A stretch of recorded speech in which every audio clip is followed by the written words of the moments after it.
Yesterday was my very first day without a job since 1993. I'd been working at a national nonprofit, managing several teams that I'd grown from the ground up. But now each of those teams was filled with very, very talented people. And so the only thing left to do was to just get out of their way. In the nonprofit world, we often wear many hats.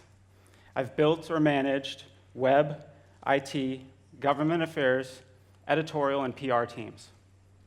Given that background, I figured that my chances in the job market were going to be pretty okay. Now, the last time I had to apply for a job, the process was very straightforward. You see a job announcement, you write up a cover letter, submit it with your resume, and then you just wait to hear back from the company. And so I did just that.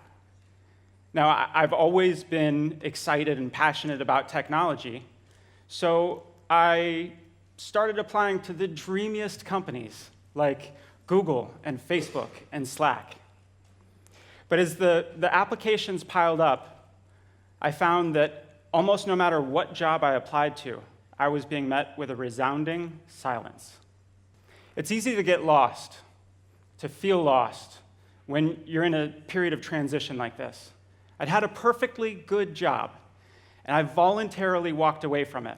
But now, I couldn't seem to convince anyone in these companies that a career non-profiteer had something to offer them. I spoke with some folks in HR who told me that in all likelihood, I was probably being filtered out by applicant tracking systems. We call them an ATS. An ATS is simply a database of jobs and applicants. And the more sophisticated versions have automated filters that search through resumes and cover letters for keywords, specific educational background, specific work experience. It's like a robot. So sometimes I was being filtered out because I simply wasn't the best candidate for the job. But sometimes I thought, despite having the kind of experience that made me a very interesting candidate, maybe I was being filtered out because I simply didn't have the specific pedigree that these companies and these algorithms are looking for. Unless you have a lot of .coms on your resume, it's very, very difficult to get into the most well-known internet companies these days. So my chances to make this transition, many people told me, were nearly impossible. I had two things working against me.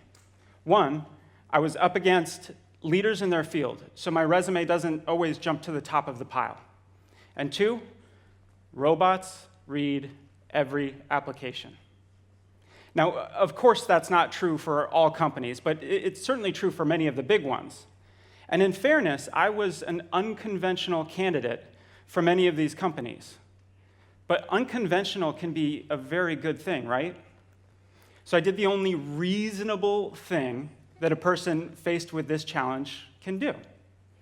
I decided that if they were going to use a robot to filter me out, I was going to use a robot to force my way in. Now, of course, that's not actually a reasonable thing to do, but I was lost, and I was determined to be found. So I cobbled together this Rube Goldbergian contraption of web crawlers and spreadsheets and scripts in order to automate my job application process. It would search the web for jobs that I'd be interested in, and then it built out a cover letter that was customized to the job and personalized to the hiring manager. It sent these applications in batches with tracking mechanisms built in so that I could see when emails were opened, who read my resume, and who went and looked at my LinkedIn profile. It was in no way elegant, but it was ruthlessly efficient. The very first time I spun it up, I stepped away to get a cup of coffee. And when I came back, I found that I'd inadvertently applied to more than 1,300 jobs in the Midwest. Now, I live in New York City. And I had no intention whatsoever of moving halfway across the country for these jobs. So I did a little bit of refining until the robot was working with a little bit more precision. Now, surely, this bot would be massively more efficient than I could ever be working just by myself. So therefore, my chances of it overcoming the odds that were stacked up against me, I thought they were pretty good. But an interesting thing happened. After thousands of applications had gone out, I saw no better results in the large and well-known internet companies than I had when I was applying to jobs manually. Virtually no success, just a whole lot more of it. So you may be thinking, of course you were getting rejected. You can't just send out a form letter and expect to get a response. Well, I didn't. I had built and designed this robot to optimize and adjust to lots of different variables using A/B testing. The idea was I wanted this to act just like an individual would. Each application, one job at a time. Now, as a side note, I've since learned that rejection and disappointment can temporarily reduce dopamine levels in your brain. And reduced dopamine in the brain is associated with all sorts of things, but one really important one, which is depression.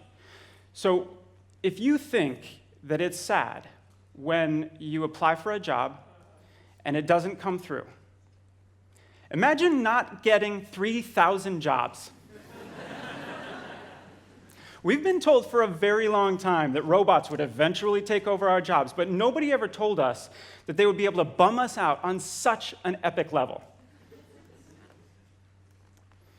So I continued to run these A/B tests using subtle and not so subtle changes in email subject lines and cover letters and so forth. But while I saw some variation in response, it really wasn't much. It seemed like nothing made a difference. The old-fashioned way of applying to jobs with a thoughtful cover letter and a resume just seemed tilted against someone like me, someone who didn't have the exact pedigree that those algorithms were looking for. And I realized early on that this just was not going to be the way that I get my next job. But now I was really interested. I wanted to see just how badly this system was tilted against someone like me. Eventually, I decided to just throw the game. I ran an A/B test using a perfectly normal-looking cover letter. And I contrasted that with a letter that admits right in the second line that it's being sent by a robot. Now, that second letter should either perform much, much better than the first, or a whole lot worse. Someone should either be saying, hey, I like the cut of this guy's jib. We should hire him. Or they should be saying, who the heck does he think he is? And for my purposes, I didn't care which. I just wanted to see that someone, anyone, was paying attention. And as far as I could tell from this experiment and others like it, the answer is that nobody reads cover letters. Not even, it seems, the robots. Now, this was confirmed by a number of HR people that I'd been speaking to. A recruiter at Spotify told me that they get between 300 and 350,000 applications per year. Is it any wonder that they have to rely on automation to deal with that kind of volume? And how do you stand out from a crowd that's that big? Another recruiter told me that in his experience, roughly 80 to 90% of the most senior level jobs are never even advertised. So how do you get into that crowd? Still, others told me that their companies posted jobs on all of the websites, but they only considered referrals. And a number of them were paying their own employees thousands and thousands of dollars for referrals who went on to get the job. Now, in many companies in the United States, as many as 30 to 50% of hires come from referrals. And referred candidates are more than 4 times as likely to be hired than non-referred candidates. So maybe those companies should just tell people, if you don't know someone at this company, don't bother applying. Go outside, get some exercise, play with your kids, or try and find someone who works at this company and meet them, because all of those things are going to be infinitely more effective than applying for a job, even on our own website. In fact, some people began telling me these dirty little secrets. Things like, I don't even look at people that apply to jobs anymore. I only consider people that I find on my own while hunting on LinkedIn. Now, this person is openly admitting that they don't consider people who've actively self-selected as interested in that company and interested in that position. And instead, they go out searching for other people who already have jobs and have shown no interest in their company. So that seems like a store clerk who leaves a line full of customers waiting to check out, and instead is running around the parking lot asking, does anybody want to buy something? Another person told me that a colleague routinely posted non-existent senior-level jobs on all of the websites. This is strictly to get a pipeline of information about applicants that were available for poaching. They posted the same jobs over and over and over again, racking up hundreds, if not thousands, of applicants' information, despite not actually having a job to offer. I'd been applying to jobs that don't exist, trying to squeeze my way through filters that were built to keep people like me out, and competing against people who had worked at their competitors and who are friends with their employees. And let's not forget, now I'm sad.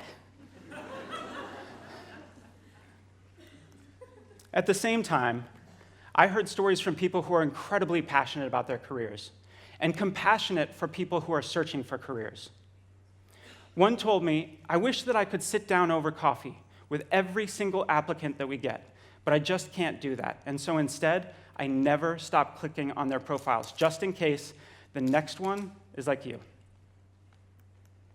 I learned about companies that are creating content management systems for job applicants, sort of like an application tracking system to match the applicant tracking system that the recruiters use.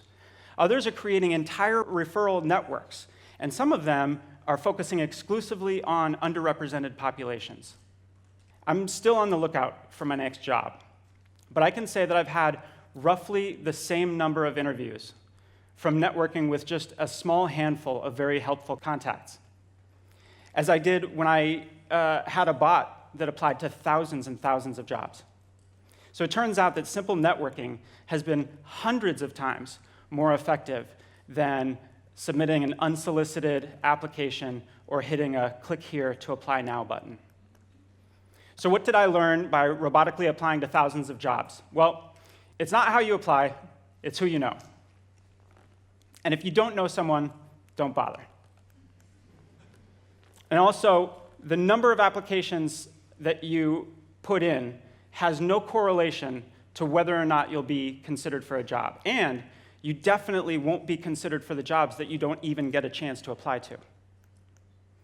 But what's in this for companies? What can they learn from this experience? Well, first, the sheer volume of applicants that recruiters have to go through, coupled with measures like time to fill or cost of acquisition, I think that this forces them into an efficiency mode that forecloses opportunities on some very interesting candidates.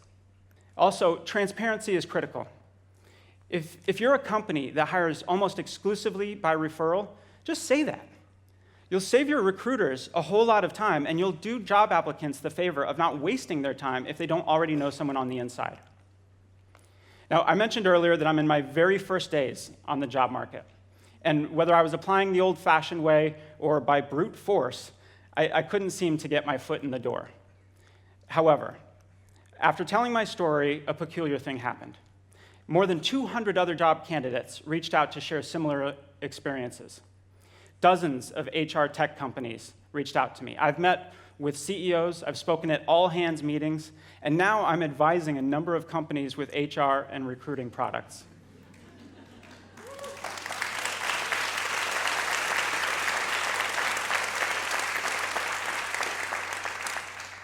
Overall, the robot was a complete and total failure. But in a strange way, it may actually accomplish its task. This project was incredibly fun. It gave me the chance to be inquisitive and to break up complicated processes into achievable steps and to learn new approaches to old problems. But it was in telling my story that the companies that I had spent so much time trying to impress actually became more aware of what I'm capable of, and they came to me. Now, not everybody has the opportunity to build a bot that helps them turn the odds in their favor. And that's why the most important lesson that I've learned from job seekers and recruiters and a robot is that the job search process is incredibly personal. And recruiting is filled with people who are committed to other people. But we still need to strive to make this more human and more humane.